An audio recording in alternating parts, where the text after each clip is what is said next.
Hello everyone, कैसे हैं आप सभी लोग। उम्मीद है कि अच्छे और स्वस्थ होंगे। हम भी ठीक हैं। तो स्वागत है आप सभी का हमारे चैनल माँ की लाइफ में। वैसे तो आप सभी को पता है कि माँ की लाइफ इतनी आसान नहीं होती। पूरे फर्स्ट मंथ से लेकर पूरे 9th मंथ तक हमें हर परिस्थितियों का सामना करना पड़ता है।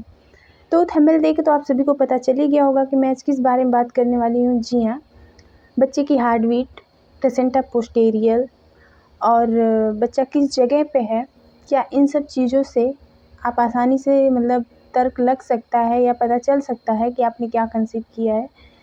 देखिए, आप कन्फ्यूजन में बार-बार रहते हैं और मुझे कमेंट करते हैं कि आप जो बोली वो गलत है, मेरे बेबी गर्ल के साथ ऐसा हुआ, मुझे बेबी गर्ल हुआ। देखिए, भगवान जी के अलावा मैंने आपसे बार-बार कहा है कि भगवान जी के अलावा कोई नहीं जानता कि आपको क्या होने वाला है, आपके घर नन्हा मेहमान कौन-सा आने वाला है। क्या आप बेबी गर्ल को कंसीव की हैं या बेबी बॉय को कंसीव की हैं। मैंने आपसे ये भी कहा है कि सभी की बॉडी अलग होती है, सभी की सिम्पटम्स अलग होते हैं, सभी के हार्मोन्स भी अलग होते हैं। तो ज़रूरी नहीं है कि जो मेरे में सिम्पटम्स आपको देखने को मिले हैं और वो आप में हो, ऐसा तो नहीं है। और कहीं भी ये प्रूफ नहीं है कि ये सिम्पटम्स है तो बेबी बॉय है, वो सिम्पटम्स है तो बेबी गर्ल है। जी नहीं, आपको समझना चाहिए कि बेबी बॉय या बेबी गर्ल में कोई अंतर नहीं है। दोनों बच्चे हमारे एक समान होते हैं और भगवान जी की जो मर्ज़ी होती है हमें उसे एक्सेप्ट कर लेना चाहिए। लेकिन हम ये भी समझते हैं कि हाँ, कभी-कभी एक से अधिक कोई चीज़ बेबी गर्ल हो जाती हैं तो भी टेंशन होता है।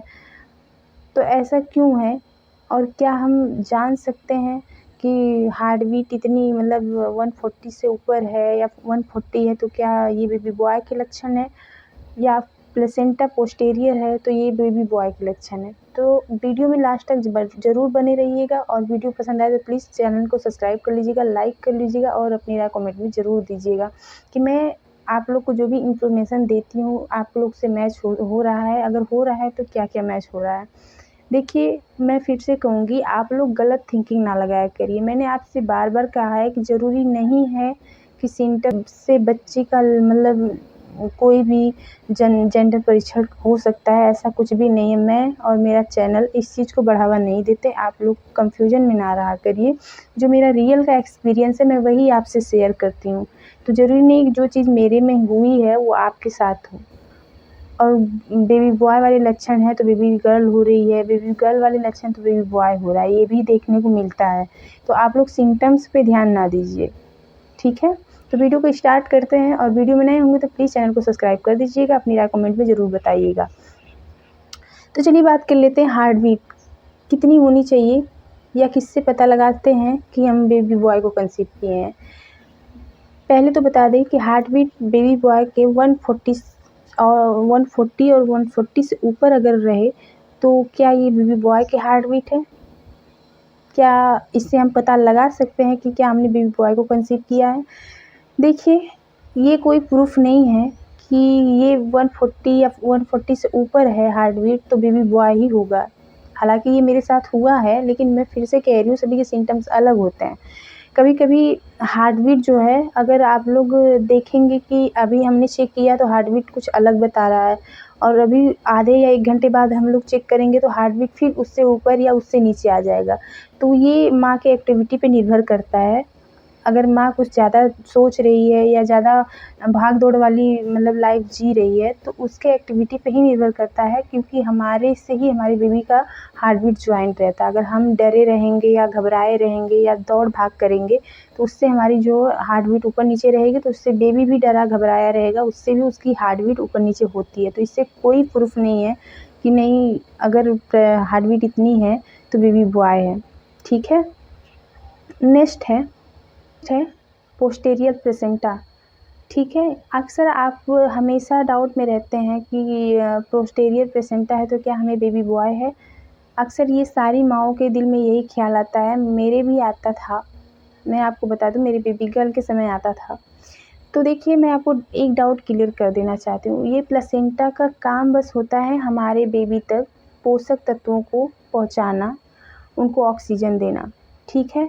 इसके अलावा इससे ज़्यादा ये कोई अनुभव लगाने में हमारी मदद नहीं करता है कि हम बेबी बॉय को कंसीव किए हैं, क्योंकि प्लेसेंटा हमारे बेबी से जॉइंट रहता है और वो हमारे बेबी तक ऑक्सीजन और पोषक तत्वों को जो हम लेते हैं उसके समक्ष पहुंचाता है, बस उसका यही काम है। अब ये ज़रूरी नहीं है कि प्लेसेंटा पोस्टीरियर है तो बेबी बॉय है, प्लेसेंटा इंटीरियर है तो बेबी गर्ल है। ठीक है, सभी के हर बेबी में आप देखेंगे ना तो अलग अलग प्लेसेंटा आपका बनेगा। कभी प्लेसेंटा पोस्टीरियर का मतलब बेबी के पिछले दीवार से वहाँ हमारे जो उसको आम भाषा में बोलें तो गाँव की भाषा में बोले तो उसको खेरी कहा जाता है। बाकी आप लोग की भाषा में क्या कहते हैं आप लोग ज़रूर बताइएगा कमेंट करके। ठीक है, तो ये डाउट में नहीं रहिए कि प्लेसेंटा पोस्टीरियर है तो बेबी बॉय है, जी नहीं। प्लेसेंटा से भी कोई लेना देना नहीं है और इससे भी हम तर्क नहीं लगा सकते कि हम क्या कंसीव किए हैं। ठीक है, तो आपका डाउट क्लियर हो गया होगा। नेक्स्ट है मॉर्निंग सिकनेस।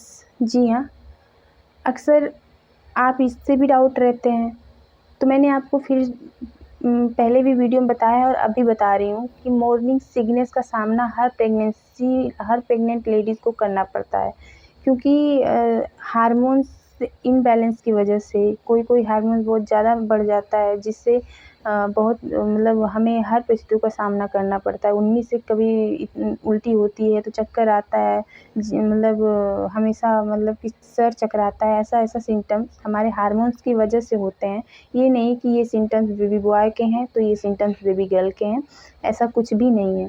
ठीक है, आपके हार्मोन्स के ऊपर ही डिपेंड करता है कि आपको किन परिस्थितियों का सामना करना पड़ सकता है, क्योंकि प्रेगनेंसी में देखा गया है कि किसी को बहुत ज़्यादा उल्टियों का सामना करना पड़ता है, मॉर्निंग सिकनेस का सामना करना पड़ता है, मतलब पूरे दिन आलसपन का सामना करना पड़ सकता है। और वहीं किसी को इन सब चीज़ों का मतलब कुछ असर ही नहीं पड़ता। मैंने अपने आसपास के लोगों में भी देखा है, अपनी सिस्टर का भी देखा है, तो मैं ये नहीं कहूँगी कि उल्टियाँ ज़्यादा हो रही हैं तो बेबी बॉय होगा, या उल्टियाँ कम हो रही हैं ना के बराबर होंगी तो बेबी गर्ल होगी, ऐसा कोई बात नहीं है। क्योंकि ये भी देखा गया है कि जब मेरी बेबी गर्ल थी तो उस समय मुझे बहुत ज़्यादा उल्टी हुई थी, बहुत ज़्यादा मॉर्निंग सिकनेस का मतलब सामना मुझे बहुत ज़्यादा करना पड़ा था। लेकिन वहीं दूसरी तरफ जब मेरा बेबी बॉय हुआ तो उसके बेबी गर्ल की अपेक्षा में मुझे थोड़ा भी ऐसा कुछ फ़ील नहीं हुआ था। जो मैं नहीं खा पाती थी वो भी खाई और पूरे मंथ भी मैंने अपने आप को एक्टिव पाया।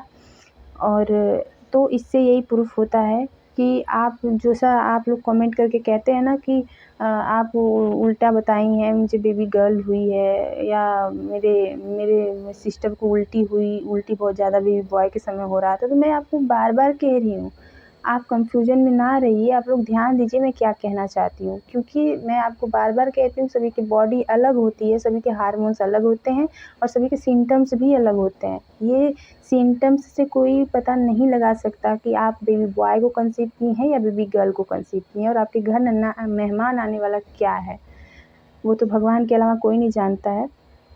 ठीक है, नेक्स्ट है फूड क्रेविंग। जी हाँ, खाने की अपेक्षा। आप कभी-कभी इस पे भी डिपेंड करता है कि आप क्या कंसीव की हैं। अक्सर जो पुराने ज़माने से चली आ रही कहावत है, वो किसी-किसी पे सटीक बैठ जाता है, किसी-किसी पे नहीं बैठता है। हाँ, मैं ये ज़रूर कहूँगी कि 100 में से 60% ऐसा होता है जो बैठ जाता है। तो ये कोई साइंटिफ़िक प्रूफ़ नहीं है कि नहीं ये चीज़ पुराने ज़माने से चली आ रही है तो उसे हम साइंस के हिसाब से भी देखने लगे, मानने लगे, ऐसा कुछ नहीं है। ये एक कहावत है, एक तुक्का है, जो किसी पे भी सटीक बैठता है, किसी पे नहीं बैठता है। तो फूड क्रेविंग यानी कि खाने की अपेक्षा से भी पता लग सकता है कि आप क्या कंसीव की हैं। बाकी आप अपना देख लीजिएगा। मैं बता दूँ तो बेबी गर्ल के समय बहुत ही ज़्यादा खट्टा खाने का जी करता है, क्योंकि हमेशा उल्टियाँ होती, मिचलाता है जी, तो इसीलिए खट्टा खाने का जी करता है। और बेबी बॉय के समय मीठा बहुत ज़्यादा पसंद होता है औरतों को।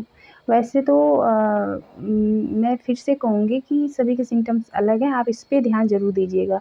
ज़रूरी नहीं कि जो चीज़ मुझे पसंद थी वो आपको भी पसंद आए। मेरे बेबी बॉय के समय मुझे मीठा बहुत ज़्यादा पसंद था। जो चीज़ मैं बहुत पहले नहीं खाती थी उसको अपनी सेकंड प्रेगनेंसी में मैंने खाया है। और से फर्स्ट वाले में मैं जो चीज़ खाती थी वो भी मेरा छूट चुका था। जैसे मैं नॉनवेज खाती हूँ इसलिए मेरा वो भी छूट चुका था और मैं खट्टा जो नहीं खाती थी पहले वो मैं खाने लगी थी। तो आपकी प्रेगनेंसी है, आपके सिम्पटम्स है, क्या आपके साथ हो रहा है वो आप ही कमेंट करके हमें बता सकती हैं ना। तो उम्मीद है कि आपको हमारी वीडियो पसंद आई होगी, तो प्लीज़ चैनल को सब्सक्राइब कर लीजिएगा, वीडियो को लाइक कर दीजिएगा और अपनी राय कमेंट में देना ना भूलिएगा कि आपके सिम्पटम्स क्या-क्या मेरे से मैच हो रहे हैं। Bye bye.